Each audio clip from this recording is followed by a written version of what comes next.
Hi అందరికీ నమస్కారం. నేను మీ anchor Tripura. Welcome to UTV. ఈరోజు మీ ముందుకు ఒక స్పెషల్ గెస్ట్తో వచ్చాను. స్టూడెంట్స్కి ఎటువంటి ప్రాబ్లం ఉన్నా నేనున్నాను అనుకుంటూ ఆయన బ్యాచ్తో అయితే దిగేస్తారనమాట. సో ఆయనే అఖిల్ యాదవ్. హాయ్ అండి. అందరికీ నమస్కారం అండి. నమస్కారం అండి. సో మీరు ప్రాపర్ ఎక్కడండి? ఇక్కడైనా తెలంగాణ? మాది ప్రాపర్ తెలంగాణనే అండి. మమ్మీ నాన్న ఏం చేస్తారు? అందరు ఇక్కడే, అంటే మాది వరంగల్, కానీ మేము వచ్చి సెటిల్ అయింది మాత్రం ఇక్కడ హైదరాబాద్లో. సో అంటే ఫ్యామిలీ బ్యాక్గ్రౌండ్, డాడీ మమ్మీ ఏం చేస్తూ ఉంటారు? మమ్మీ హౌస్ వైఫ్ అండి, డాడీ ఒక news reporter. Okay. So daddy news reporter అనే ఆ యొక్క ధైర్యంతో ఇంకా మీరు యుద్ధం చేస్తున్నారు కాలేజెస్ మీద? అంటే డాడీ న్యూస్ రిపోర్టర్ అని కాదండి, నేను ఒక సపరేట్గా నాకు ఒక ఇంటెన్షన్ తోటి నేను ఒక మంచిగా సోషల్ వెల్ఫేర్ ఏమైనా సర్వీస్ చేయాలి, సోషల్ సర్వీస్ చేయాలి, మన నుంచి ఒక 10 మంది హెల్ప్ అవ్వాలి, మనల్ని గుర్తుపెట్టుకోవాలి. ఎందుకంటే నేను పర్సనల్గా ఫేస్ చేసిన ప్రాబ్లమ్స్ ఇంకొకరు ఫేస్ చేయొద్దనే ఉద్దేశంతో నేను ఇలా ఒక స్టూడెంట్ యూనియన్ లీడర్గా అడుగుపెట్టి ఈరోజు నా నుంచి నా వరకు ఎంతవరకు అవుతుందో అంతవరకు నేను నా తోటి సాయం నేను చేయగలుగుతున్నానండి. అంటే మీరు ఇన్స్టాలో పైన ట్యాగ్ లైన్ పొలిటీషియన్ అని పెట్టుకున్నారు. So what does it mean అంటే అండి, నేను ఎప్పటికైనా నేను కూడా ఒక మంచి పొలిటీషియన్ అవ్వాలి. చెప్పాను కదండి ఇప్పుడే, నేను ఒక పొలిటీషియన్ అవ్వాలి, ఒక సోషల్ వర్కర్గా నేను ఎదగాలి. నా నుంచి ఇప్పుడు నేను 100 మందికి హెల్ప్ చేయగలుగుతున్నానేమో, రేపు పొద్దున అదే నేను ఇంకో 1000 మందికి కాదు, 1,00,000 మందికి కూడా హెల్ప్ చేసే స్థాయికి రావాలని. ఒకవేళ పొలిటీషియన్ అయితే ఫస్ట్ నేను ఈ పని చేయాలి అని మీకు ఆల్రెడీ థాట్ ఉండే ఉంటుంది. సో అది ఏం చేద్దాం అనుకుంటున్నాను? నేను ఫస్ట్ పొలిటీషియన్ అయితే నా సరౌండింగ్స్లో కానీ నాతోని నా పక్కన ఉన్న వాళ్ళకి కానీ స్టడీస్లో ఎవరైతే ఫస్ట్ ప్రాబ్లమ్స్ ఫేస్ చేస్తున్నారో, ఒక స్కూల్స్ కానివ్వండి, కాలేజెస్ కానివ్వండి, మేనేజ్మెంట్ త్రూ ఎవరైతే ఇష్యూస్ ఫేస్ చేస్తున్నారో, అది ఫీజులకు సంబంధించింది కానివ్వండి, లేకపోతే ఇంకేదన్నా పర్సనల్ ఇష్యూ అయినా ఉండనివ్వండి, ఫస్ట్ దానిపైన నేను ఫైట్ చేయాలనుకుంటున్నాను. అంటే ఇప్పుడు మీరు చూస్తే మొత్తం కాలేజెస్ అంటే ఇన్ఫర్మేషన్ ఎవరు ఇస్తారు ఇక్కడ ప్రాబ్లం ఉంది అని చెప్పి? పిల్లలే ఇస్తారండి. ఓకే. ఎలాంటి ప్రాబ్లమ్స్ అంటే మీరు? ఇప్పుడు కొంతమంది ఫీజు గురించి చేస్తారు. ఓకే. కొంతమంది ఇన్సెక్యూరిటీస్, లైక్ ఆడపిల్లలు ఉన్నారు, ఫ్యాకల్టీస్, అంటే అందరు ఫ్యాకల్టీస్ తప్పని నేను అనట్లేదు, అక్కడక్కడ ఒకరితోని కొంతమంది అమ్మాయిలు ఇన్సెక్యూరిటీస్ ఫీల్ అవుతున్నారు, లేకపోతే వాళ్ళ ఉద్యోగాన్ని మించి వాళ్ళు చేసే పని వల్ల వాళ్ళు మాకు ఫోన్లు చేయడం, అంటే వాళ్ళ సమస్యలను వాళ్ళు చెప్పుకోగలగడం. మీరు అన్నారు కదా నా స్టడీ అప్పుడు నేను ఫేస్ చేసిన వాటి. అంటే నా స్టడీ కాదు, మా ఓన్ సిస్టర్. ఓకే. ఫీజు అంటే మేము ఒక మధ్యతరగతి కుటుంబం నుంచి వచ్చిన వాళ్ళమే. సో శ్రీ చైతన్య నారాయణ లాంటి కాలేజీ విద్యా సంస్థలు ఈరోజు ఒక మిడిల్ క్లాస్ కానివ్వండి, లో క్లాస్ కానివ్వండి, వాళ్ళకి చదువుకునే ఆస్కారం లేకుండా వాళ్ళ ఫీజులు అలా పెంచేశారనమాట విపరీతంగా. 2 లక్షలు ఇంటర్ ఫస్ట్ ఇయర్కి, 2 లక్షలు ఇంటర్ ఫస్ట్ ఇయర్కి, 3 లక్షలు, total 2 years courses 6 lakhs 7 lakhs with hostel accommodation అంటారు, సెమీ రెసిడెన్షియల్స్ అంటారు. మా ఓన్ సిస్టర్కే ఫేస్ చేస్తాం మేము అలాంటి ప్రాబ్లం. ఓకే. సో అందుకోసం మీరు స్టూడెంట్స్ కోసం స్టాండ్ తీసుకుందాం. ఈ స్టాండ్ తీసుకునే ప్రాసెస్లో ఎక్కడైనా మీరు చాలా కాన్సిక్వెన్సెస్ ఫేస్ చేసి ఉంటారు? తప్పకుండా ఫేస్ చేస్తామండి, ఎందుకు ఫేస్ చేయమండి. చాలా ఎదురు దెబ్బలు తిన్నాము, చాలా అదైంది, ఇప్పుడు కూడా ఫేస్ చేస్తూనే ఉంటాం. ఓకే. స్టేషన్స్కి వెళ్ళి మాకు ఇప్పుడు కూడా ఉంటుంది, ఇప్పుడు కూడా మాకు ఒత్తిడి ఉంటుంది. ఎలాంటి ఒత్తిడి వస్తుంది? ఎలాంటి ఒత్తిడి అంటే, మీరు ఈ కాలేజ్కి వెళ్ళొద్దు, మీరు ఇక్కడికి రావద్దు. ఎప్పుడైనా చెప్పడం జరిగిందా ఈ కాలేజ్కి రావద్దు, మేము డబ్బులు ఇచ్చేస్తాము, మీరు సైలెంట్ అయిపోండి? కాలేజ్ వాళ్ళు చెప్పారండి డైరెక్ట్, అంటే మా పైన అధికారులు చెప్తారు. లేకపోతే కాలేజ్ వాళ్ళు ఏం చేస్తారంటే, మాకు డబ్బులు ఇస్తామంటే డబ్బులు ఏముందండి, ఈరోజు తీసుకుంటాం, అదే డబ్బులు తీసుకుంటే ఈరోజు ఇక్కడ మన మాదాపూర్లో ఉన్న పిల్లలు కూడా నాకు 24 hours కాంటాక్ట్లు ఉంటారు. వాళ్ళు నా గురించి రోజు కొంత స్టేటస్లోనే పెడతారు, అన్న మీరు ఒక్కరే వస్తారు, చేయగలుగుతారని. డబ్బులు ఎప్పుడు ఎక్కడ కూడా తీసుకోలేదు. అంటే ఫస్ట్ మీకు వచ్చిన కాల్ సమస్య, అంటే ఈ సమస్య వచ్చింది రా అని అన్నప్పుడు ఫస్ట్ వెళ్ళిన సమస్య ఏది? ఫీజు గురించి అండి. ఫీజే. అంటే మీరు వెళ్తారు, మాట్లాడతారు, స్టూడెంట్స్ని పంపించేస్తున్నారు, అక్కడితో అది ఆగిపోదు కదా, మళ్ళీ అది రిపీట్ అవుతుంది, మళ్ళీ వస్తారు. మేము కూడా ఏంటంటండి, ఎక్స్ట్రా క్లాసెస్ రన్ చేస్తున్నారు, సండేస్ రన్ చేస్తున్నారు, గవర్నమెంట్ రూల్స్ని అధిగమించి కాలేజీలు రన్ చేస్తున్నారు ఈరోజు. అవన్నీ గవర్నమెంట్స్ కూడా తెలుసు, గవర్నమెంట్ వాళ్ళకు కూడా తెలుసు, కానీ వాళ్ళు ఎట్లాంటి చర్యలు తీసుకోరు. ఎందుకు అంటే అది వాళ్ళ దగ్గర వాళ్ళకున్న కార్పొరేట్ విద్యా సంస్థలకి గవర్నమెంట్కున్న లింక్ అట్లాంటిది. మేము చాలాసార్లు కంప్లైంట్ చేసాము, చాలాసార్లు మీడియాకు కూడా మేము వాళ్ళకి సంబంధించిన ఏవైతే రూల్స్ అండ్ రెగ్యులేషన్స్కి అగేనిస్ట్గా నడుస్తున్న కాలేజ్ల లిస్టులన్నీ కూడా అప్పయిపోయాం. టోటల్ ఎన్ని కాలేజెస్ ఉండొచ్చు ఆ లిస్ట్లో? ఉంటాయండి ఆల్మోస్ట్ ఇప్పుడు ప్రజెంట్ మన హైదరాబాద్లో వచ్చేసి ఈజీ ఒక 400 to 500 కాలేజెస్ ఉంటాయండి. ఏ ఒక్క కాలేజ్ కూడా రూల్స్కి అతీతంగా వాళ్ళు పనిచేయట్లేరు. ఓకే. ఫైర్ సేఫ్టీస్ ఉండవు, పర్మిషన్స్ ఉండవు, ఫీజు స్ట్రక్చర్ ఉండదు, బిల్డింగ్ ఇన్ఫ్రాస్ట్రక్చర్ ఉండదు, ఫెసిలిటీస్ ఉండవు, ఫ్యాకల్టీస్ ఉండరు. అదే మీ దాంట్లో ఒకటి చూసాను అనమాట, కింద కాంప్లెక్స్ ఉంది, మీరు పైన కాలేజ్ ఎలా రన్ చేస్తారు అని చెప్పేసి. అంటే ఇప్పుడు చూడండి, ప్రజెంట్ గవర్నమెంట్ రూల్స్ ప్రకారం కమర్షియల్ సెక్టర్స్లో కానివ్వండి సెల్లార్స్ ఉన్న బిల్డింగ్స్లో కూడా ఎప్పుడు కూడా కాలేజెస్ రన్ చేయొద్దు. ఎందుకని అలా? ఎందుకంటే అండి ఇప్పుడు ఒక ఇన్స్టిట్యూషన్ ఉంది, ఒక విద్యా సంస్థలు ఉన్నాయి, కింద కమర్షియల్ షట్టర్ వల్ల పిల్లలు కూడా కింద కమర్షియల్ షట్టర్స్ రన్ చేయడం వల్ల అక్కడ నుంచి వచ్చే డిస్టర్బెన్స్ పిల్లలకి ఎఫెక్ట్ ఉంటుంది. ఇంకొకటి ఏంటంటే అండి, building complete total square yards ప్రకారంగానే వాళ్ళు మనకు పర్మిషన్ అనేది ఇస్తారు. Government Telangana state board of intermediate permission ఇస్తుంది. దాన్ని వీళ్ళు ఏంటంటే బిల్డింగ్లు దొరకక కొంచెం తక్కువ డబ్బులు ఇచ్చి వాళ్ళ అధికారం వాళ్ళు యూజ్ చేసుకొని ఇలా వాళ్ళు ఏం చేస్తున్నారంటే అడ్డదొడ్డంగా కాలేజీలు పెట్టేస్తున్నారు ఎక్కడ పడితే అక్కడ. అంటే ఇప్పుడు మనం కాలేజ్ పెట్టాలంటే కూడా దానికి పర్మిషన్స్ తప్పకుండా ఉంటుందండి, పర్మిషన్స్ ఉంటాయి తప్పకుండా. అంటే ఇప్పుడు ఒక డాక్టర్ హాస్పిటల్ని రన్ చేయాలంటే వాటి సర్టిఫికేట్స్ అన్నీ ఉండాలి. సో అలానే ఒక ప్రిన్సిపల్కి కూడా అలాంటి ప్రిన్సిపల్కి అనేది ఉండదండి. ఇప్పుడు విద్యా సంస్థ ఉంటుంది. ఓకే. ఒక విద్యా సంస్థలో ఎంతమంది జేఎల్స్ పనిచేస్తున్నారు, ఎంతమంది ఎస్ఎల్స్ పనిచేస్తున్నారు, వాళ్ళందరూ లిస్ట్ ఇవ్వాలి. వాళ్ళ క్వాలిఫికేషన్ ఏంటి, వాళ్ళ స్ట్రెంత్ ఎంత, వాళ్ళు తీసుకునే పర్మిషన్స్ ప్రకారంగా వాళ్ళకి కాలేజ్కి పర్మిషన్ ఇస్తారండి. ఓకే. అంటే మీరు ఓన్లీ ప్రైవేట్ కాలేజెస్ మీద ఒకటేనా, లేదు గవర్నమెంట్ కాలేజెస్? తప్పు జరిగితే గవర్నమెంట్ ప్రైవేట్ అనేది ఏముండదండి, అన్నీ ఒకటి, అందరూ ఒకటే, పిల్లలందరూ ఒకటే. అంటే ఇప్పుడు ఎడ్యుకేషన్ పరంగా తీసుకుంటే గవర్నమెంట్ కాలేజ్ బెస్ట్ అంటారా, లేకపోతే private college best? Why not అండి, గవర్నమెంట్ కాలేజెస్లో కూడా ఈరోజు అక్కడ కూడా మంచి ఎడ్యుకేషన్స్ అనేవి ప్రొవైడ్ చేస్తున్నారు. ఇంగ్లీష్ మీడియం తీసుకొచ్చారు, ఇంగ్లీష్ కరికులం తీసుకొచ్చారు. అదొక బెస్ట్ ఐడియా, బెస్ట్ ఇంప్లిమెంటేషన్ అది గవర్నమెంట్ నుంచి. అది ఇప్పుడు మా ప్రభుత్వం కానీ, ఇంతకుముందు మా ప్రభుత్వం కానివ్వండి, ఇప్పుడు ప్రభుత్వం కానివ్వండి, ఒక బెస్ట్ ఇంప్లిమెంటేషన్ అది. ఎందుకంటే మిడిల్ క్లాస్, నేను ఇందాక చెప్పినట్టు మిడిల్ క్లాస్ వాళ్ళు కానివ్వండి, లోవర్ క్లాస్ వాళ్ళు, అంటే నేను బయాస్ చేసి చెప్పట్లేదు, ఉన్నారు సొసైటీలో, వాళ్ళ కోసం అని కూడా వాళ్ళకు కూడా ఇక్కడ వీళ్ళు ఏదైతే చదువుతున్న ఎడ్యుకేషన్ అక్కడ వాళ్ళకు కూడా దొరకాలని అది ఇంప్లిమెంట్ చేశారు కదండి. అది కూడా వన్ ఆఫ్ ద బెస్ట్ అండి.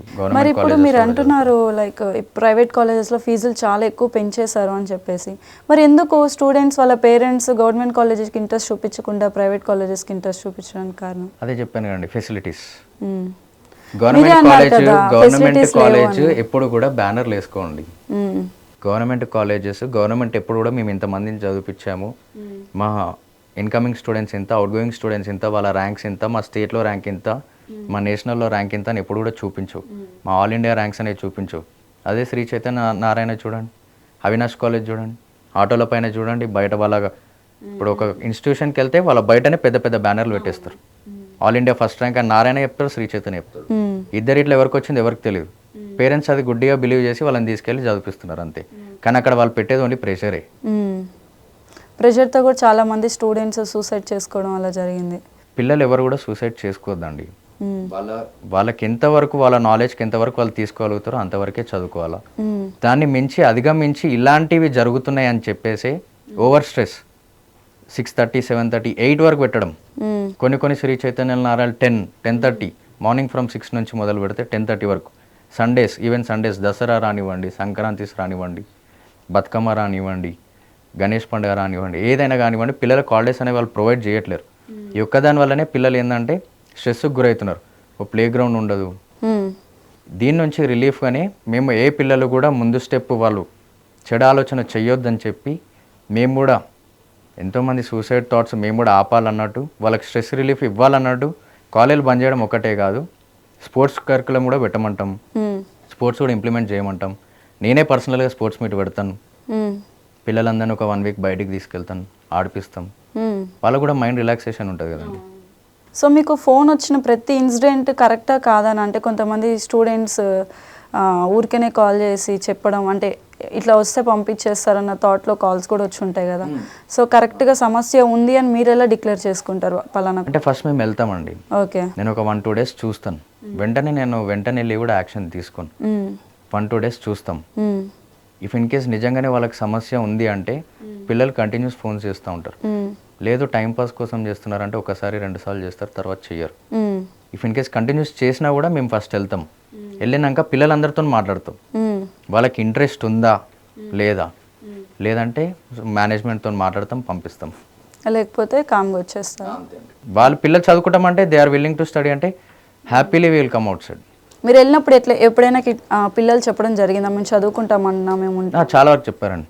అలా పిల్లలు చెప్పినప్పుడు నేను కూడా ఆల్ ద బెస్ట్ చెప్పి బయటకు వచ్చేస్తాను. ఓకే. ఎందుకంటే వాళ్ళ ఫ్యూచర్, వాళ్ళకి ఇంట్రెస్ట్ ఉన్నప్పుడు వాళ్ళు మేము చదువుకుంటామన్నా, ఇంకో 1 అవర్ ఎక్స్ట్రా చదువుకుంటామన్నా అన్నప్పుడు మేము కూడా హ్యాపీగా ఓకే తమ్ముడు మీరు కానివ్వండి, చదువుకోండి, all the best for your bright future, me exams మంచిగా రాయండి అని చెప్పేసి మేము కూడా వాకౌట్ అయిపోతాం. ఓకే. సో మీరు దీంట్లో కంప్లీట్ బిజీగా ఉంటారు అంటే ఇంకా అదర్ యాక్టివిటీస్ ఏమి ఉండవా అని? అంటే ఓన్లీ ఇదేనా లేదా బిజినెస్ ఆర్ సంథింగ్ ఏదన్నా? బిజినెస్ అంటే అండి నేను ఒకప్పుడు చేస్తుండే, కానీ ఇప్పుడు ఏం లేదు. ఓకే. బిజినెస్లో కొంచెం ఎత్తులు వంపులు చూసి కిందికి వచ్చి నేను ఇంకా బంద్ చేస్తున్నాను. ఏం బిజినెస్ చేసేవాళ్ళు అంతకుముందు? ట్రావెల్స్ అండి. Okay, travels. అంటే ఇప్పుడు మీరు మొత్తం ఎంతమంది? మీరు మీ సిస్టర్ అంత మిడిల్ క్లాస్ ఫ్యామిలీ అంటున్నారు కదా. సో ఎదిగిన కొడుకు ఇట్లా తిరుగుతూ ఉన్నాడు అని చెప్పేసి ఇంట్లో ప్రెషర్స్ కానీ? నేను వాస్తవం ఒక మాట చెప్పాలంటే అండి, ఈరోజు నేను ఈ స్థాయికి రావడానికి కారణం కేవలం మా అమ్మ మా నాన్నని. మా పేరెంట్స్ లేని నేను ఈరోజు ఈ స్థాయికి రాలేను. ఒక 25 సంవత్సరాలు వచ్చిన కొడుకు ఈరోజు కూడా పొద్దున్నే బయటికి వెళ్తే తిన్నావా లేదా, లేకపోతే నువ్వు ఇంటికి శాలరీ ఎందుకు తెస్తలేవు, నువ్వు మమ్మల్ని చూసుకుంటావా చూసుకో అని వాళ్ళు అడగరు.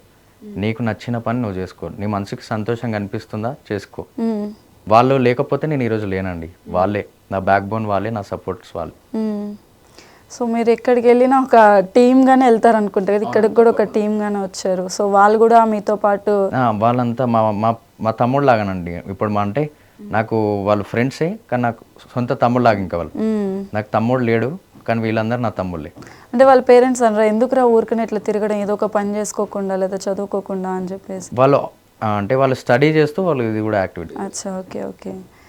సో అంటే మీరు ఇంత చేస్తున్నారు, దీంట్లో పోలీస్ కేసులు అవుతాయి, వెళ్ళడం రావడం జరుగుద్ది అంటే ఎవరైనా పొలిటీషియన్ హెల్ప్ ఉందా, లేకపోతే మీ ఓన్గానే సాల్వ్ చేసుకుని రావడం కానీ? అంటే అండి ఇప్పుడు నాకు ఒక వ్యక్తి మా గురువు ఉన్నాడండి. ఓకే. ఆయన సహాయంతో ఈరోజు మేము ఇవన్నీ చేయగలుగుతున్నాం. చైతన్య యాదవ్ అని మా అన్న, మా టీచర్, మా గురువు ఆయనని. నాకు ఏ సమస్య వచ్చినా ఫస్ట్ మాట్లాడే ఆ వ్యక్తే. సో ఆయన కూడా సోషల్ యాక్టివిటీస్ చేస్తాడు. ఇంతకుముందుకు చేశాడు, ఇప్పుడు కొంచెం ఇంతకుముందు కన్నా నేషనల్ వైడ్గా చేశాడు. నేషనల్ వైస్ ప్రెసిడెంట్గా ఉన్నాడు ఎన్ఎస్యుఐకి. అదే ఎన్ఎస్యుఐ పార్టీకి స్టేట్ వైస్ ప్రెసిడెంట్గా చేశారు, మేడ్చల్ డిస్టిక్ కోఆర్డినేటర్గా చేశారు, మేడ్చల్ డిస్టిక్ అది ప్రెసిడెంట్ కూడా చేశాడు అన్న. మీరు ఇందాక అన్నారు ఇంతకుముందు మా పార్టీ ఇప్పుడు ఈ పార్టీ అని చెప్పేసి, అంటే మీరు అంటే ఆ పార్టీయే బాగుంది అంటారు ఇంతకుముందు చేస్తే? అంటే ఆ పార్టీ బాగుందంటే అండి చూడండి, ఇప్పుడు ప్రజెంట్ ఎడ్యుకేషనే తీసుకుందామండి. ఎడ్యుకేషన్కి సపరేట్ మినిస్టర్ని ఎవరు అలోకేట్ చేయలేరు. ఒక సపరేట్ మినిస్టర్ ఉండి, ఎడ్యుకేషన్ మినిస్టర్ ఉండి ప్రజెంట్ పిల్లలు పడే సమస్యని వాళ్ళ దృష్టికి తీసుకెళ్ళినప్పుడు వాళ్ళు దాన్ని పరిష్కారం చేస్తే, ఒక మినిస్టర్ మంత్రి ఉండి, లేకపోతే ఒక బోర్డ్ ఆఫ్ ఇంటర్మీడియట్లో ఒక వ్యక్తి కానివ్వండి, లేకపోతే డిఓ గారు కానివ్వండి, నేను తీసుకెళ్ళినప్పుడు అది వాళ్ళు మినిస్టర్ దగ్గర దాకా తీసుకెళ్ళగలిగితే రేపొద్దున సమస్యకి పరిష్కారం దొరుకుతుంది. కానీ ఇక్కడ మన రాష్ట్ర ముఖ్యమంత్రి గారే ఈరోజు ఎడ్యుకేషన్ మినిస్టర్ ఉన్నారు. ఒక డిఓ గారు వెళ్ళి ఈజీగా కలవగలుగుతారా అండి? సమస్యలు ఎక్కడ తీరుతాయండి? సమస్యలు తీరట్లేవు. అంటే ఇంతకు ముందు ఉన్న పార్టీ పరిపాలన అప్పుడు ఎడ్యుకేషన్ సిస్టమ్ బాగుందంటారా? వై నాట్ అండి, డెఫినెట్లీ. అప్పుడు ఫీజులు తక్కువగానే ఉన్నాయా? డెఫినెట్లీ అండి, తక్కువ ఉండే, యాక్షన్ తీసుకొని ఉండే. గవర్నమెంట్కి మేము ప్రభుత్వంకి కంప్లైంట్ ఇస్తే, మేమనే కాదండి, ఎన్ఎస్యుఐ వాళ్ళు రానివ్వండి, ఏబీపీఎల్ రానివ్వండి, ఏఎస్ఎఫ్ రానివ్వండి, టీజేఎస్ఎఫ్ రానివ్వండి, ఏ స్టూడెంట్ ఫెడరేషన్స్ ఏ వచ్చినా కూడా తప్పకుండా ప్రభుత్వం స్వీకరించి, ఒకప్పుడు మా ప్రభుత్వం దానిపైన ఏవేవైతే సమస్యలు ఉన్నాయో తప్పకుండా తీర్చిదిద్దినారు వాటిని. మీరు ఇది ఈ ఫీల్డ్లో అంటే ఇలా స్టూడెంట్స్ కోసం హెల్ప్ అనేది ఎన్ని ఇయర్స్ నుంచి స్టార్ట్ 3 years అవుతుంది. 3 years అవుతుంది. ఓకే. సో ఇప్పుడు కల్లా అబ్బాయి ఇంట్లో అనవసరంగా ఇన్వాల్వ్ అయ్యాను అన్నప్పుడు ఎట్లయినా అనిపించింది? ఏ రోజు అనుకోలేదండి. ఏ రోజు నా వర్క్ నేను ఎప్పుడు కూడా ఇష్టంతోనే చేస్తా అండి. ఏ రోజు కూడా అనుకోలేదు. ఏ రోజు కూడా నేను తిన్నా తినకపోయినా కూడా నేను తప్పకుండా వెళ్తానండి పిల్లల కోసం. పిల్లలకి ఇబ్బంది ఉందంటే నేను మార్నింగ్ లేవగానే నేను బయటకు వస్తానేమో, మళ్ళీ నేను నైట్ వరకు తినను, తిరుగుతూనే ఉంటాను. ఇక్కడ ప్రాబ్లం అక్కడ ప్రాబ్లం, రోజుకి నా ఫోన్లో 100 మిస్డ్ కాల్స్ ఉంటాయి. సో అయితే ఇప్పుడు మీకు ఒకవేళ పిల్లలు పుడితే గవర్నమెంట్ కాలేజ్లో జాయిన్ చేస్తారా, గవర్నమెంట్ స్కూల్లో జాయిన్ చేస్తారా, లేదా ప్రైవేట్ స్కూల్స్లోనే కాలేజెస్లో జాయిన్ చేస్తారా? తప్పకుండా అండి గవర్నమెంట్ దాంట్లోనే చేస్తాం. నేను మీకు మళ్ళీ పెళ్ళేందుకు పిలుస్తాను అయితే. తప్పకుండా విలువండి, తప్పకుండా నేను చేపిస్తాను. ఎందుకండి క్వాలిటీ ఎడ్యుకేషన్ ఇస్తున్నారు, అన్ని ఫెసిలిటీస్ ప్రొవైడ్ చేస్తున్నారు. ఇప్పుడు మీరే అన్నారు కదండి, అంటే ఇందాక ప్రైవేట్ కాలేజెస్కి ఎందుకు ఇంట్రెస్ట్ చూపిస్తున్నారు పేరెంట్స్ అని అంటే మీరు అన్నారు ఫెసిలిటీస్ అండి అని చెప్పేసి. లైక్ ఇన్ఫ్రాస్ట్రక్చర్స్ అనేవి ప్రైవేట్ కాలేజ్లో చూసుకోండి, బిల్డింగ్స్ నీట్గా పెడతారు, ఆయాస్ ఉంటారు, ఎప్పుడు వాళ్ళకి ఏది కావాలంటే అది చూసుకుంటారు. కాబట్టి ప్రైవేట్ కాలేజెస్ ఈరోజు వాళ్ళు రూల్ చేస్తున్నారు అనమాట గవర్నమెంట్. ఎగ్జాక్ట్లీ అండి, లేరు ఆయాస్ లేరు, ఓన్లీ క్లీన్నెస్ ఒకటి ఉంటేనే పిల్లలు కూడా ఎప్పుడైనా అట్రాక్ట్ అవుతారు, వచ్చి చదువుకోవడానికి వాళ్ళు ఇంట్రెస్ట్ చూపిస్తారు. మరి ఎప్పుడు మీరు దానికోసం ట్రై చేయలేదా, దాన్ని చేంజ్ చేయడం కోసం? మేము యాజ్ ఏ స్టూడెంట్ యూనియన్ లీడర్గా అన్ని సమస్యల కోసం ఫైట్ చేస్తామండి. ఏదర్ ఇట్స్ ఫీజు అవ్వనివ్వండి, కాలేజ్ బిల్డింగ్స్ అవ్వనివ్వండి, పిల్లలు A to Z వాళ్ళు ఏ ప్రాబ్లమ్స్ అయినా త్రూ మేనేజ్మెంట్ ఫేస్ చేస్తున్నారు అనుకోండి, తప్పకుండా దానిపైన మేము ఫైట్ చేస్తాం. ఓకే. సో ఇప్పుడు మీరు మిడిల్ క్లాస్ అంటున్నారు, మీరు ఒక్కళ్ళే ఇంటికి కొడుకు, మరి పేరెంట్స్ని చూసుకునే బాధ్యత కూడా మీ చేతిలోనే ఉంటుంది. మీరు ఇప్పుడు స్టూడెంట్స్ వెనకాల తిరుగుతూ ఉంటారు, మీ ఇంటికి వచ్చిన రిలేటివ్స్ కానీ ఎవరైనా సరే మీ మమ్మీ వాళ్ళతో అని ఉంటారు, వాడి చేతికి అందాడు రూపాయి సంపాదించట్లేదు అని. అంటే మీకైనా ఆలోచన రావట్లేదు అంటే రేపు నేను మా అమ్మ నాన్నని ఎట్లా చూసుకోగలుగుతాను, సమస్యల్లో పడిపోతున్నా, నాకేమైనా అయితే అనేసి? అంటే అండి ఇప్పుడు చూడండి, ఇప్పుడు ఏదైతే మేము స్టార్ట్ చేసినామో స్టూడెంట్ యూనియన్ లీడర్గా నేను ఏ రోజైతే ఈరోజు మీరు చూస్తున్నారు, ప్రజెంట్ ముఖ్యమంత్రి గారు కూడా ఒకప్పుడు ఒక ABVP స్టూడెంట్ యూనియన్ లీడరే ఉండే. మేము కూడా ఈరోజు అదే స్థాయి నుంచి దేవుడి దయ వల్ల మేము పైకి ఎదిగామనుకోండి, అందరి ఆశీర్వాదంతో మంచిగా స్వీకరిస్తాం. మా పేరెంట్స్ కూడా హ్యాపీగా ఫీల్ అవుతారు. లేదు కాలేదనుకోండి, ఇలానే ఇంకేదో ఒక బిజినెస్, మీరు అన్నట్టు బిజినెస్ ఏమైనా చేస్తున్నారా అని అడిగారు కదా, ఏదో ఒక బిజినెస్ కూడా ప్లాన్ చేస్తాం. ఓకే. యాదవాస్ అంటే మోస్ట్లీ వాళ్ళు చేసేది పాల బిజినెస్ చేస్తారు, డైరీ ఫార్మ్స్ అవి మెయింటైన్ చేస్తూ ఉంటారు. మీరు దాన్ని ఎందుకు చేయకుండా ట్రావెల్స్ దాంట్లోకి రావాల్సి వచ్చింది? నాకు ట్రాన్స్పోర్ట్ అంటే చాలా ఇష్టం అండి నాకు. ఓకే. ఇప్పుడు మాకు విలేజ్లో కూడా మాకు అంటే డైరీగా ఇప్పుడు మాకు ఏంటంటే ఆవులు, ఈ షీప్స్ అన్నీ మాకు కూడా ఉన్నాయి. కానీ ఏంటంటే ఆ ఫీల్డ్ డాడీ వాళ్ళు వదిలేసి ఎప్పుడైతే హైదరాబాద్కి వచ్చారో నేను కూడా కంప్లీట్ మేము ఇఫ్ ఇన్ కేస్ అక్కడే ఉంటే ఈరోజు నేను అదే బిజినెస్ చేస్తుండే నేను. కానీ నాకు చిన్నప్పటి నుంచి నాకు ఏంటంటే ట్రాన్స్పోర్ట్ అనేది చాలా ఇష్టం. ట్రాన్స్పోర్ట్స్ మెయింటైన్ చేయాలి, నా చేతిలో ట్రాన్స్పోర్ట్స్ వెహికల్స్ ఉండాలి అనేది ఒకటి నాకు చాలా ఇంట్రెస్ట్. ఓకే. ఇప్పుడు మీకు ఎన్నో ప్రాబ్లమ్స్లో ఇన్వాల్వ్ అయి ఉంటారు. అబ్బా అంటే ఈ ప్రాబ్లం నా చేతుల వల్ల సాల్వ్ అయ్యింది, ఈరోజు హ్యాపీరా అన్న ప్రాబ్లం ఏదన్నా ఉందా? తప్పకుండా, డెఫినెట్లీ చాలా ఉన్నాయి, అలాంటి ప్రాబ్లమ్స్ చాలా ఉన్నాయి. ఒకటి మాతో షేర్ చేసుకుంటారు. వన్ ఆఫ్ ద పేరెంట్ ఉన్నారండి, సింగిల్ మదర్ పేరెంట్. ఓకే. మా ఫ్రెండ్ త్రూ వాళ్ళు, అంటే మా ఫ్రెండ్ వాళ్ళ ఇంట్లో వాళ్ళు టెనెంట్ ఉంటుండే అనమాట. Okay. 6th, 7th, 8th, 9th, 10th ఫ్రీగా ఎడ్యుకేషన్ ఇప్పించింది. ఓకే. ఇన్ కరోనా టైంలో కూడా వాళ్ళ మదర్ పర్ మంత్కి 13,000 ఎర్న్ చేస్తుంటాను. వాళ్ళు కట్టే రెంటే 5,000. వాళ్ళ డైలీ వేజెస్ కానివ్వండి, వాళ్ళ మంత్లీ వేజెస్ కానివ్వండి, వాళ్ళ ఖర్చులన్నీ వెళ్ళిపోయినాక కూడా ఈవెన్ వాళ్ళ మదర్ సింగిల్ పెనీ కూడా పే చేయలేదు. కానీ వాళ్ళకే మేము ఫైట్ చేసి రిక్వెస్ట్ చేసుకున్నాం. ఫస్ట్ కాలేజ్ మేనేజ్మెంట్, స్కూల్ మేనేజ్మెంట్కి రిక్వెస్ట్ చేసుకున్నాం, ఇలా ఉంది పరిస్థితి, మా నుంచి కూడా మేము కూడా ఏదైనా ఉంటే అడ్మిషన్స్ ఉంటే హెల్ప్ చేస్తాం, మా సైడ్ నుంచి మేము కూడా హెల్ప్ చేస్తాం సార్, మీరు కూడా చూడండి అన్నాం. అట్లా వాళ్ళు కూడా కొంచెం మా రిక్వెస్ట్ని వాళ్ళు కూడా కన్సిడర్ చేసి 5 years వాళ్ళకి ఫ్రీగా ఎడ్యుకేషన్ ఇప్పించారు. ఇప్పుడు ప్రైవేట్ స్కూల్లో కూడా పిల్లలు ఇబ్బంది పడకుండా ఎడ్యుకేషన్ ఫినిష్ చేసుకోవాలంటే ఎలాంటి చేంజెస్ చేస్తే బాగుండని మీరు అనుకుంటున్నారు? ఫస్ట్ ఫీజెస్ తగ్గించాలండి. ఓకే. ప్రతి ఒక్క కాలేజ్, శ్రీ చైతన్య పెట్టిందని నారాయణ పెట్టిందని ప్రగతి పెట్టిందని SR, ప్రతి ఒక్క కాలేజెస్ ఫస్ట్ చేయాల్సిన పని ఏంటంటే ఫీజెస్ తగ్గించడం. ఫీజెస్ ఒకటే మెయిన్ ప్రాబ్లం అండి. ఇప్పుడు చూడండి, అందరూ ఒక స్థాయిలో ఉండరు. నాకు ఇంట్రెస్ట్ ఉంది కానీ నేను పే చేయలేను, అలాంటప్పుడు నేను ఏం చూస్ చేసుకుంటానండి, తక్కువ కోర్స్ చూస్ చేసుకుంటాను. లైక్ ఏఐట్రిపుల్ ఉంటుంది, ZFTB బ్యాచెస్ ఉంటాయి, ఐకాన్ IPL బ్యాచెస్ ఉంటాయి. ఏఐట్రిపుల్ అనేది ఓన్లీ ఫర్ ఎంసెట్. ఇక్కడ కూడా మెరిట్ స్టూడెంట్స్ ఉంటారు. వీళ్ళకి IIT చదువుకోవాలి, నీట్ చదువుకోవాలి, NIT ఎగ్జామ్ రాయాలని వీళ్ళకి కూడా వాళ్ళకు ఒక డ్రీమ్ ఉంటుంది. కానీ వాళ్ళ ఫ్యామిలీ బ్యాక్గ్రౌండ్ ప్రకారంగా వాళ్ళు ఏం చేస్తారంటే అడ్జస్ట్ అయిపోయి అదే ఏఐట్రిపుల్లో చదువుకుంటారు. అలాంటి వాళ్ళ కోసం కూడా మేనేజ్మెంట్ అనేది కొంచెం వాళ్ళు కన్సిడర్ చేసి ఎగ్జామ్స్ పెట్టి వాళ్ళ మార్క్స్ బట్టి, వాళ్ళ ఇప్పుడు 10th కంప్లీట్ అయిపోయి ఇంటర్కి వస్తున్నారు, వాళ్ళ 10th గ్రేడ్ చూసి వాళ్ళ గ్రేడ్ మార్క్స్ రిపోర్ట్ తీసుకొని వాళ్ళకు ఒక మెరిట్ టెస్ట్ పెట్టి నిజంగానే దే ఆర్ మెరిట్ స్టూడెంట్స్ అంటే definitely why not they are giving concession to them. Concession ఇస్తే తప్పకుండా చాలామంది పిల్లలకి వాళ్ళందరూ కూడా మంచి విద్య దొరుకుతుంది, మంచి ఫ్యూచర్ కూడా ఉంటుంది వాళ్ళందరూ. మీరు ప్రైవేట్ కాలేజెస్లో ఇన్ని సమస్యలు చెప్తున్నారు, బట్ ఏ మేనేజ్మెంట్ మీద ఎలాంటి యాక్షన్ తీసుకోలేదు. తీసుకుంటే పెద్ద కాలేజెస్ అంటే నారాయణ వాళ్ళది కానీ లేకపోతే శ్రీ చైతన్య కానీ, సో వాళ్ళ మేనేజ్మెంట్ మీద ఎటువంటి యాక్షన్స్ కూడా ఏం రాలేదు బయటికి. మరి మేనేజ్మెంట్ పైన మేము కంప్లైంట్ ఇస్తామండి. ఇప్పుడు ఫర్ సపోజ్ వాళ్ళ కాలేజ్ దగ్గరికి వెళ్తాం, వెళ్ళంగానే మేము ఒక టీమ్ తోటి ఒక 100 మెంబర్స్ కానివ్వండి, 50 కానివ్వండి, 10 అయినా అవ్వనివ్వండి, వెళ్ళంగానే వాళ్ళు ఏం చేస్తారు, ఇమీడియట్ పోలీస్కి 100 డైల్ చేస్తారు. పోలీస్ వాళ్ళు వస్తారు, ఈ సమస్య ఉందని వాళ్ళతో చర్చిస్తాం, కంప్లైంట్ రాసి ఇవ్వమంటారు, కంప్లైంట్ రాసిస్తాం, బోర్డ్ ఆఫ్ ఇంటర్మీడియట్లో కంప్లైంట్ ఇస్తాం, DO గారికి కంప్లైంట్ ఇస్తాం, పోలీస్ స్టేషన్లో లోకల్ పోలీస్ స్టేషన్లో కంప్లైంట్ ఇస్తాం. ఇవన్నీ ఇచ్చినాక వీళ్ళు ఏం చేస్తారంటే హెడ్ ఆఫ్ ది మేనేజ్మెంట్ ఎవరైతే పైన కూర్చొని కుర్చీలో కూర్చొని అధికారం నడిపిస్తున్నారో వాళ్ళు ఏం చేస్తారంటే లంచాలు ఇచ్చి కూడా వాళ్ళకి, నేను చెప్పొద్దు కానీ లంచాలు ఇచ్చి కూడా వాళ్ళకి సమస్య బయటికి రానివ్వకుండా పరిష్కరిస్తున్నారు. మీరే అన్నారు బయటికి సమస్యలు ఎలాంటివి కూడా ఎందుకు తీరట్లేదని. ఎన్నో నారాయణ కాలేజెస్లో, ఎన్నో శ్రీ చైతన్య కాలేజెస్లో సూసైడ్లు మనం చూసాం. అలా సూసైడ్ చేసుకున్న కాలేజ్ పైన ఎప్పుడైనా కూడా ఎవరైనా యాక్షన్ తీసుకోగలిగారండి? అదే తీసుకోలేదు. మాకంటే ప్రభుత్వం అధికారం ఇవ్వలేదు. అధికారం ఇచ్చిన ప్రభుత్వ ఎవరైతే ఉద్యోగులు ఉన్నారో వాళ్ళు కళ్ళు మూసుకొని కూర్చుంటారు అనమాట, అంతే.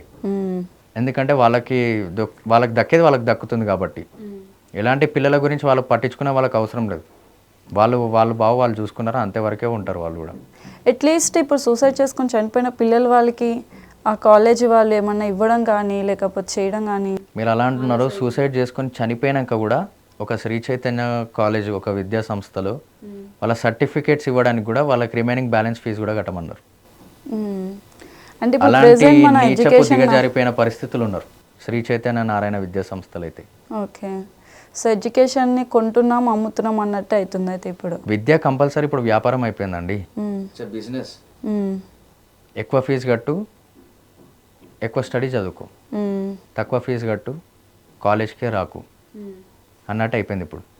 సో అలా ఫీజు కట్టకుండా స్టూడెంట్స్ని పంపించేయడము అలా జరిగిందా? ఎందుకు జరగదండి? పిల్లలు పేరెంట్స్ శ్రీ చైతన్య నారాయణ మేనేజ్మెంట్ అయితే ఒక తల్లిదండ్రుల రక్తాన్ని తాగుతున్నారు వాళ్ళు. రాబందులు పీక్కొని తింటారు ఫీజుల కోసం. Time to time first time కట్టాలంటారు. బుక్స్ అమ్ముతున్నారు, ఎవడిచ్చాడండి వాళ్ళకి అధికారం బుక్స్ అమ్మడానికి? 15,000 బుక్స్ సెట్ బుక్స్ అమ్ముతున్నారు. అసలు బుక్సే అమ్మొద్దు, ఓన్లీ తెలుగు అకాడమీకి రిఫర్ చేయాలి వాళ్ళు. కానీ శ్రీ చైతన్య నారాయణ అనే ప్రింట్ కొట్టి మెటీరియల్స్ అమ్మి ఒక 15,000 తీసుకుంటున్నారు. డ్రెస్ కోడ్ ఇస్తున్నారు. డ్రెస్ కోడ్కి మన ప్రభుత్వం అయితే ఇప్పటివరకు పర్మిషన్ ఇవ్వలేదు, అయినా దానిపైన 2-3 వేలు వసూలు చేస్తున్నారు. ఇవన్నీ కాకుండా ఫస్ట్ టర్మ్ ఫీజు అంటారు, సెకండ్ టర్మ్ ఫీజు అంటారు, నవంబర్ లోపు 2 టర్మ్ ఫీజెస్ కంప్లీట్ చేయాలంటారు.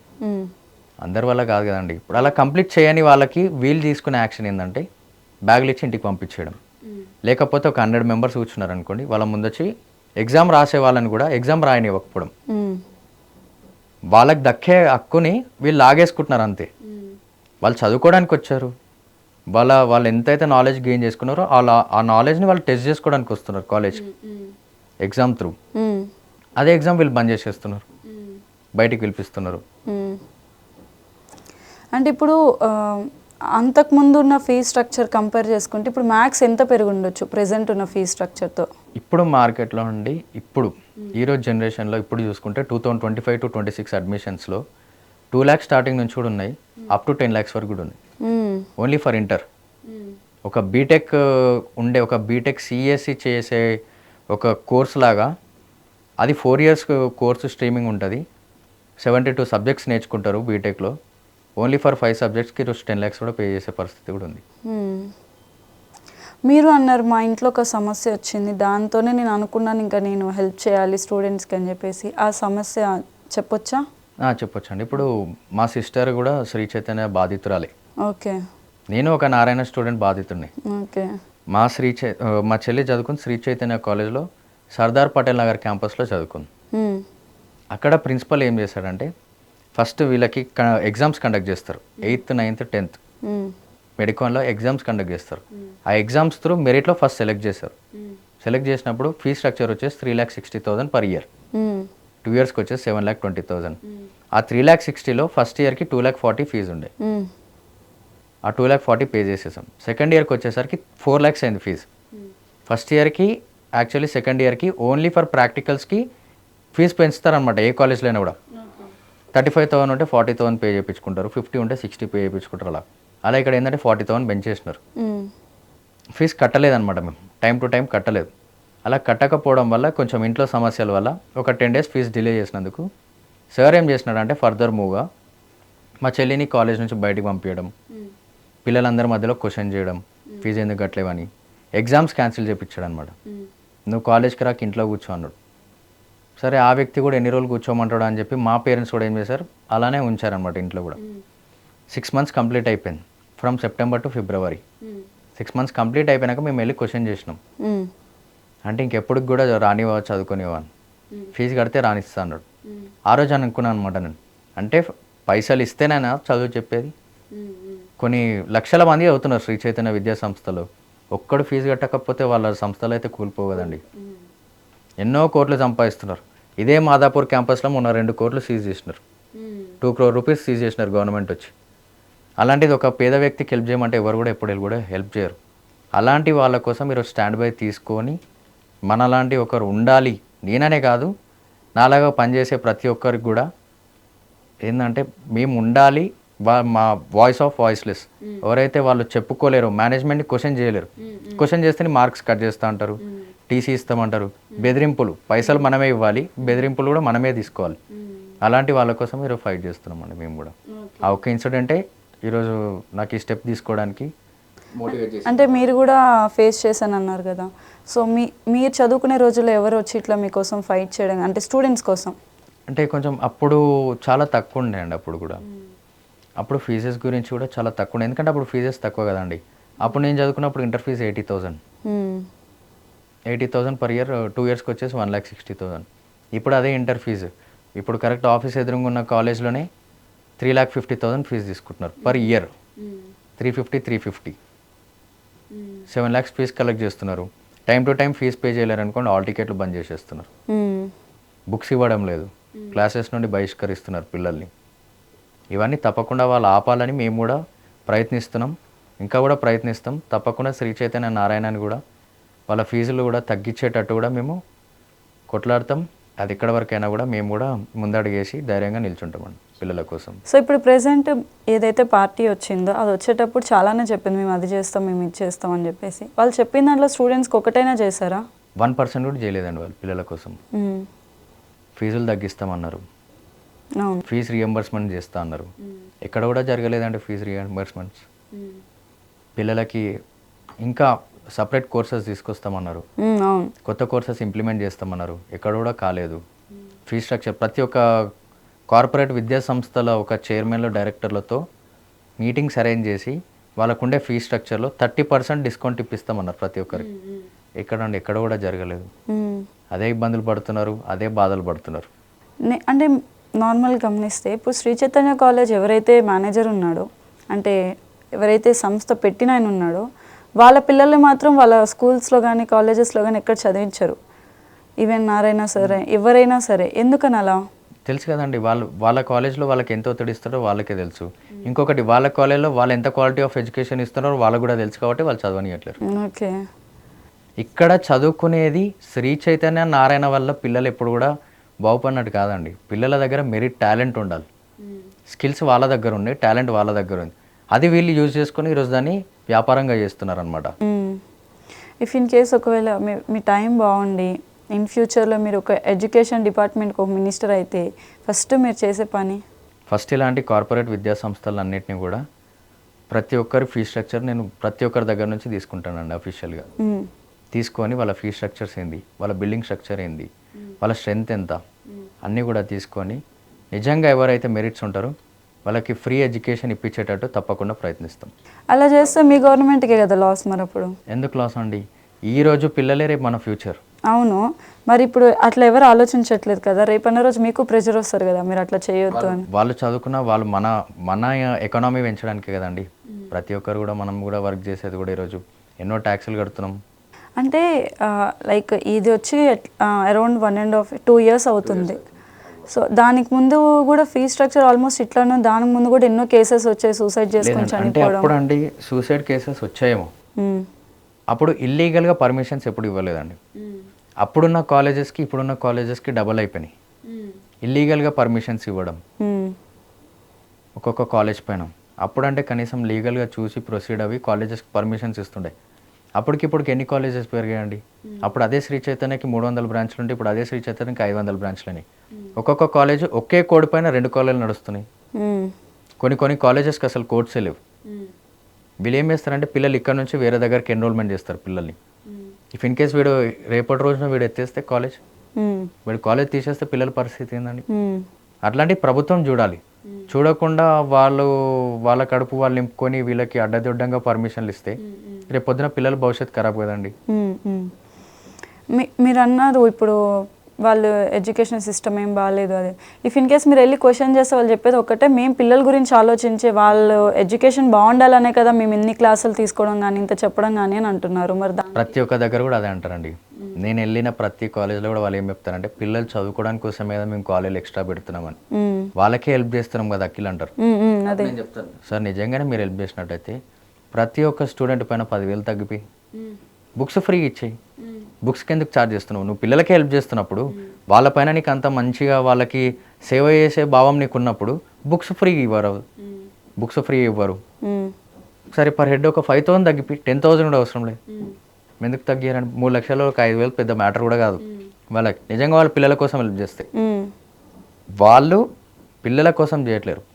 వాళ్ళు కట్టించుకున్న 3-4 లక్షల రూపాయల ఫీజులు ఏవైతున్నాయో దానికి వాళ్ళు ఎక్కడైతే ర్యాంకులు కొట్టలేరు అనుకోండి, రేపు పొద్దున పేరెంట్స్ వచ్చి క్వశ్చన్ చేస్తారు అనేది, లేకపోతే వాళ్ళ కాలేజ్కున్న రెప్యుటేషన్ పడిపోతుంది అనే ఒక అదితోటే వాళ్ళు ఎక్స్ట్రా క్లాసెస్ రన్ చేయడము, పిల్లలకి ఈ ఒక మాట అడ్డు పెట్టుకొని పిల్లలకు బాగా చేస్తున్నాం వాళ్ళ మంచి కోసమే కదా అని వాళ్ళు ఈ ఒక మాట అడ్డు పెట్టుకొని వాళ్ళని కాలేజ్ రన్ చేస్తున్నారు అనమాట.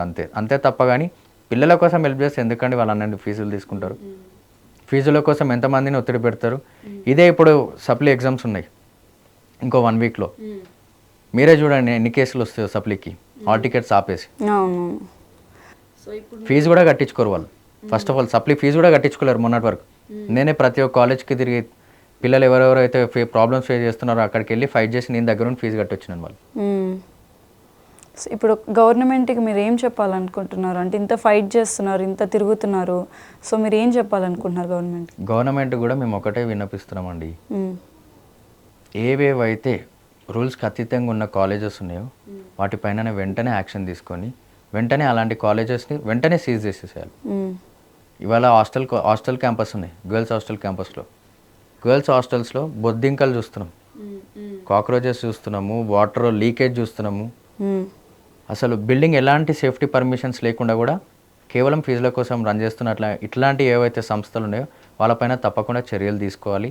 ఇలాంటి ఫర్దర్ రిపీట్ కానివ్వకుండా వాళ్ళు ఏంటంటే ఒక ముందు జాగ్రత్త తీసుకొని ఇలాంటి కాలేజెస్ని ముందే సీజ్ చేసేసేయాలి. వాళ్ళకి ఎలాంటి పర్మిషన్స్ కూడా ఇవ్వద్దు అనేది ఒక మా నుంచి మేము ఫైట్ చేసేది దానికోసం అండి. ఓకే, సో ఇప్పుడు ఏపీ ఎడ్యుకేషన్ సిస్టమ్ బెటర్ అంటారా లేకపోతే తెలంగాణ ఎడ్యుకేషన్ సిస్టమ్ అనేది బెటర్ అంటారా? ఏపీ ఎడ్యుకేషన్ సిస్టమ్ అంటే తెలంగాణ ఎడ్యుకేషన్ సిస్టమే చాలా బెటర్ అండి. ఓకే, ఎందుకని అలా? ఎందుకంటే ఇప్పుడు మీరు చూస్తున్నట్టు అక్కడ ఇప్పుడు మీరు అన్నట్టు ఏపీలో ఉండే ఎడ్యుకేషన్ సిస్టమ్ బాగుంటే అక్కడ పిల్లలు వైజాగ్ నుంచో విజయవాడ నుంచో లేకపోతే అనంతపూర్ మన కడప నుంచో వచ్చి ఇక్కడ చదువుకోరు కండి హాస్టల్లో ఉండి. ఇక్కడ హాస్టల్స్లో ఉంటున్నారు పిల్లలు. ఎందుకంటే ఇక్కడ ఎన్ నెంబర్ ఆఫ్ కాలేజెస్ ఉన్నాయి, ఎన్ నెంబర్ ఆఫ్ ఫ్యాకల్టీస్ ఉన్నారు, ఎన్ నెంబర్ ఆఫ్ ఫెసిలిటీస్ ఉన్నాయి. అక్కడ అవన్నీ లేవు కదండి. అంటే ఏమో అక్కడ రూల్ ప్రకారంగా ఈ క్యాంపస్ బాగుంది కాబట్టి ఇంతవరకే అని చెప్పేసి మీరే అన్నారు. ఇప్పుడు ఇక్కడ పర్మిషన్స్ లేకుండానే కొన్ని బిల్డింగ్స్ అన్అఫిషియల్గా పెట్టేస్తున్నారు అని చెప్పేసి, సో అందుకని ఇక్కడ కాలేజెస్ ఎక్కువ ఉండడం కానీ అలా మరి ఏపీలో అలాంటివి జరగట్లేదేమో, అందుకనే. ఏపీలో కూడా జరుగుతున్నాయి కానీ మన దగ్గర ఎక్కువ, మోస్ట్ పర్సంటేజ్ మన దగ్గర చాలా ఎక్కువ. ఎందుకంటే ఇప్పుడు మీరే చూసుకోండి, ఆంధ్రప్రదేశ్ తెలంగాణ అనగానే ఫస్ట్ గుర్తొచ్చే సిటీ హైదరాబాద్. 2 తెలుగు రాష్ట్రాలలో పెద్ద సిటీ ఏదైనా ఉంటే హైదరాబాద్. మా పిల్లలు హైదరాబాద్ వెళ్తే బాగుపడిపోతారని చెప్పి పేరెంట్స్ పంపించేస్తూనే ఉంటారు. కానీ ఇక్కడ వాళ్ళు ఫేస్ చేసే ప్రాబ్లమ్స్ వాళ్ళకి తెలియదు. మళ్ళీ దీని గురించి కూడా పిల్లలు వెళ్ళి వాళ్ళ పేరెంట్స్తో మాట్లాడుతున్నప్పుడు ఎక్కడ మేనేజ్మెంట్ పైకి అదొస్తుందో అని వీళ్ళు ముందే వాళ్ళపైన నెగిటివ్ చెప్పేయడం, ఫోన్ చేసి మీ అబ్బాయి ఇది చేస్తున్నాడు, మీ అబ్బాయి అది చేస్తున్నాడు అని. ఏ పిల్లలు అన్నాక ఎవరు అల్లరి చేయరండి, పిల్లలు అన్నప్పుడే అల్లరి చేస్తారు. మేనేజ్మెంట్ అనేది వాళ్ళని కంట్రోల్ చేయాలి, అప్పుడే నువ్వు మేనేజ్మెంట్. వాళ్ళు అల్లరి చేస్తున్నారు అనగా నువ్వు టీసీ ఇస్తే ఎట్లా? చాలా మంది ఫీజులు కట్టకపోతే సర్టిఫికేట్స్ ఆపేసిన చాలా వరకు ఆపేశారండి. ఇప్పుడు కూడా చాలా సర్టిఫికేట్స్ ఉన్నాయి, వాటి కోసం ఫైట్ చేస్తూనే ఉన్నాం, వస్తూనే ఉన్నాయి. ఇలాంటి సమస్యలు వస్తూనే ఉన్నాయి, మేము పరిష్కరిస్తూనే ఉన్నాం, మళ్ళీ కూడా వస్తూనే ఉంటాయి. వాళ్ళు ఇలా ఇంకా వాళ్ళు ఏంటంటే వాళ్ళకి ఫీజులు వసూలు చేసి వాళ్ళ మేనేజ్మెంట్కి ఇవ్వాలి. వాళ్ళు దానికి పెట్టుకునే అడ్డం ఒకటే సర్టిఫికేట్స్. ఇప్పటి వరకు మీ 3 yearsలో మ్యాక్స్ టు మ్యాక్స్ ఎంత ప్రాబ్లమ్స్ వరకు మీకు కాల్స్ వచ్చి ఉంటాయి? నేను ఓన్లీ సర్టిఫికేట్స్ ఇష్యూలో ఒక 300-400 మెంబర్స్కి హెల్ప్ చేసి ఉంటాను. ఓకే. అంటే అది ఎలాంటి ఫీజు అనే ఒక 1 lakh ఉండనివ్వండి, 50,000 ఉండనివ్వండి, నిజంగా వాళ్ళకి ప్రాబ్లం ఉంటే 50కి 50 వే ఆఫ్ చేసేటట్టు మా ప్రయత్నాలు మేము చేసినాము.